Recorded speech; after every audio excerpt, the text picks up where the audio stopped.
Bonjour, docteur Zakir Nek, je m'appelle Ahmed Ramani, étudiant en sciences et passionné de dialogue interreligieux. Avant tout, je tiens à remercier le docteur Zakir Nek, qui nous fait l'honneur d'être ici parmi nous pour éclairer nos esprits avec sa connaissance.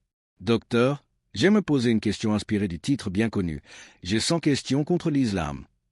Ma question est simple. Docteur, pourquoi l'islam semble-t-il avoir autant de questions, de critiques ou de malentendus autour de lui, alors que beaucoup affirment qu'il s'agit d'une religion claire et logique? Chers frères, chères sœurs, chers amis chrétiens, que la paix soit sur vous. Merci, Ahmed, pour cette question sincère et importante. Pourquoi l'islam suscite tant de questions? La réponse est simple, plus une religion est claire, plus elle dérange ceux qui ne la comprennent pas. L'islam est complet, logique, cohérent et cette cohérence attire, mais elle dérange aussi. Permettez-moi d'expliquer cela en plusieurs points. Le Coran répète. Ne médit-il donc pas? Coran 47, 24, apportez votre preuve si vous êtes véridique. Coran 2, 111. Aucune autre religion ne met autant l'accent sur la réflexion, l'analyse, l'observation du monde. Alors les gens posent des questions, c'est normal. L'islam encourage cela. Quand on dit « j'ai 100 questions contre l'islam », en réalité 95% de ces questions proviennent de désinformation médiatique, traduction incorrecte du Coran, ignorance du contexte historique, amalgame entre culture et religion, actions individuelles attribuées à la religion entière. Exemple, les gens confondent tradition culturelle avec l'islam proprement dit. Or le prophète a dit « J'ai laissé parmi vous deux choses, si vous vous y accrochez, vous ne vous égarerez jamais, le livre d'Allah et ma sunna. » Beaucoup de chrétiens posent des questions parce qu'ils voient l'islam comme une religion qui affirme l'unicité absolue d'Allah, respecte tous les prophètes, dont Jésus, Issa, possède un texte préservé, offre un mode de vie complet. Dans le Coran, Allah dit « Ceux qui cherchent la vérité reconnaîtront les signes. » Coran 29, 49. Si quelqu'un a 100 questions, l'islam a 100 réponses. Regardez la manière dont le prophète recevait les questions. Les compagnons posaient des centaines de questions, sur le sens de la vie, la morale, la justice, l'adoration. Jamais il ne s'est agacé. Il répondait avec patience et respect.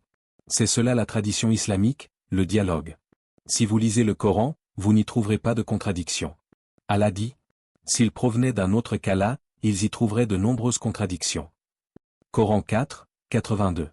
Beaucoup de non-musulmans deviennent musulmans simplement en lisant le Coran. Pourquoi? Parce que la vérité n'a pas besoin qu'on la maquille. Je voyage dans le monde entier. Et souvent, les questions les plus agressives deviennent finalement des débats fructueux. Le Coran dit, appelle au chemin de ton Seigneur avec sagesse et belle exhortation. Discute avec eux de la meilleure manière. Coran 16, 125. Ainsi, même la critique devient un outil pour rapprocher les cœurs. Comme je le disais, lorsque nous abordons le dialogue entre musulmans et chrétiens, il est essentiel de revenir au point commun avant d'examiner les divergences. Le Coran nous y invite clairement. Il ne nous demande pas de commencer par les différences, mais de construire un terrain solide, partager, puis d'avancer ensemble. Vous savez, beaucoup de tensions naissent simplement parce que les gens ne savent pas ce que dit réellement leur propre texte ou le texte de l'autre communauté. Quand un chrétien découvre que le Coran parle de Jésus, de sa naissance miraculeuse, de sa mission, de sa piété, il est souvent surpris. Et parfois, cela désamorce des années entières de préjugés.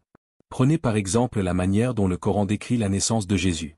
Allah dit, elle dit, Seigneur, comment aurais-je un enfant alors qu'aucun homme ne m'a touché?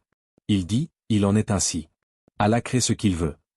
Coran 3h47, ce verset, devant un chrétien, crée souvent un pont immédiat. Ils se rendent compte que nous croyons aussi à la virginité de Marie. Nous ne rejetons pas le miracle. Nous l'acceptons pleinement. Et ce genre de découverte ouvre la porte à des discussions intelligentes, apaisées. Maintenant, si je reviens à la question de Ahmed dans la première partie, pourquoi l'islam a autant de questions dirigées contre lui? Eh bien, regardez ce qui se passe lorsque les gens commencent à réellement étudier les textes, les malentendus disparaissent. Quand la confusion disparaît, les attaques disparaissent. Vous savez, la vérité n'a pas besoin d'être protégée. Elle a seulement besoin d'être connue. C'est pour cela que je dis souvent, l'islam n'est pas une religion qui s'impose, c'est une religion qui se propose. Une religion qui se défend par la clarté, pas par l'émotion. Et il y a un autre point que les chrétiens présents ici doivent entendre et j'apprécie énormément votre présence, car le simple fait que vous soyez venus aujourd'hui prouve votre ouverture. L'islam ne cherche pas à effacer Jésus. Il le rétablit dans sa mission originelle. Le prophète Mohammed n'a pas dit « Suivez-moi et oubliez Jésus ». Non. Il a dit « Je suis venu confirmer ce qui a été révélé avant moi ». C'est pour cela que les musulmans ne peuvent pas être musulmans s'ils ne croient pas en Jésus. Souvent, lorsque je dis ça à un chrétien, il me regarde avec étonnement. Et je lui demande, penses-tu vraiment qu'une religion qui honore ton prophète, qui respecte sa mère plus que certains textes de ta propre tradition, peut être ton ennemi? C'est à ce moment que le dialogue devient réel. Et bien sûr, beaucoup de questions tournent autour de la notion d'unicité. La Trinité, par exemple. Ce n'est pas un sujet d'attaque. C'est un sujet d'analyse logique. Quand un chrétien me dit « Dieu est un, mais en 3 personnes », je lui réponds toujours avec respect, essayons de comprendre ensemble ce que signifie un. Le Coran dit « Il est Allah, unique ». Coran 112, 1, le mot utilisé est ahad, qui signifie une unité absolue, indivisible. Ce n'est pas seulement un dans le sens numérique, mais un dans le sens pur, sans division intérieure, sans multiples essences. Quand j'explique cela calmement, sans dénigrer, la personne en face écoute réellement. Beaucoup me disent ensuite, je n'avais jamais entendu un musulman expliquer cela aussi simplement. Et je leur réponds, parce que l'islam n'est pas compliqué. Les gens le compliquent. Regardez encore un autre aspect, la question de la préservation du texte. Allah dit dans le Coran, c'est nous qui avons fait descendre le rappel, et c'est nous qui en sommes les protecteurs. Coran 15h9, cela signifie que la cohérence du message n'est pas simplement une théorie, c'est une promesse divine. Une promesse vérifiable. Le texte est intact, mot pour mot, depuis sa révélation. Ce simple fait explique déjà pourquoi certains viennent avec 100 questions contre l'islam. Ils veulent trouver la faille. Et quand ils ne la trouvent pas, ils posent davantage de questions. Jusqu'à réaliser que la cohérence n'est pas un hasard. J'ai vu des chrétiens, des athées, des agnostiques, venir me voir après une conférence et dire, je n'étais pas ici pour apprendre. J'étais ici pour critiquer. Mais après 1 heure de dialogue, leur posture change. Parce que la vérité, lorsqu'elle est exposée calmement, touche le cœur. Même si la personne ne le dit pas immédiatement. Et j'aimerais insister sur un dernier point avant de poursuivre, le respect n'est pas une stratégie. C'est une obligation. Le prophète n'a jamais humilié quelqu'un en débat. Il n'a jamais dit à un chrétien ou à un juif, tu es ignorant. Il disait simplement, viens, discutons. Et il répondait avec une patience extraordinaire. C'est ce modèle que nous devons suivre. Parce que si notre manière de transmettre le message est agressive, notre message disparaît derrière notre comportement. Mais si notre comportement est doux, alors même une réponse difficile devient audible. Et cela, mes chers frères, mes chères sœurs, chers amis chrétiens, est l'outil le plus puissant du dialogue islamo-chrétien, la combinaison de la logique, du texte et du comportement prophétique. Docteur, merci encore de m'avoir accordé votre temps et surtout votre écoute. Je sais que de nombreuses personnes viennent vous poser des questions à travers le monde et pourtant, ici, aujourd'hui, vous avez pris la peine d'entendre la mienne avec sérieux et bienveillance. Je vous remercie aussi pour la patience que vous avez eue, pour la clarté de vos explications et pour la manière dont vous avez répondu non seulement pour moi, mais pour tous ceux qui sont présents, musulmans et chrétiens, qui ont écouté avec attention. Sincèrement, qu'Allah te bénisse, cher professeur Dr Zakir Naik. Merci de nous avoir éclairés.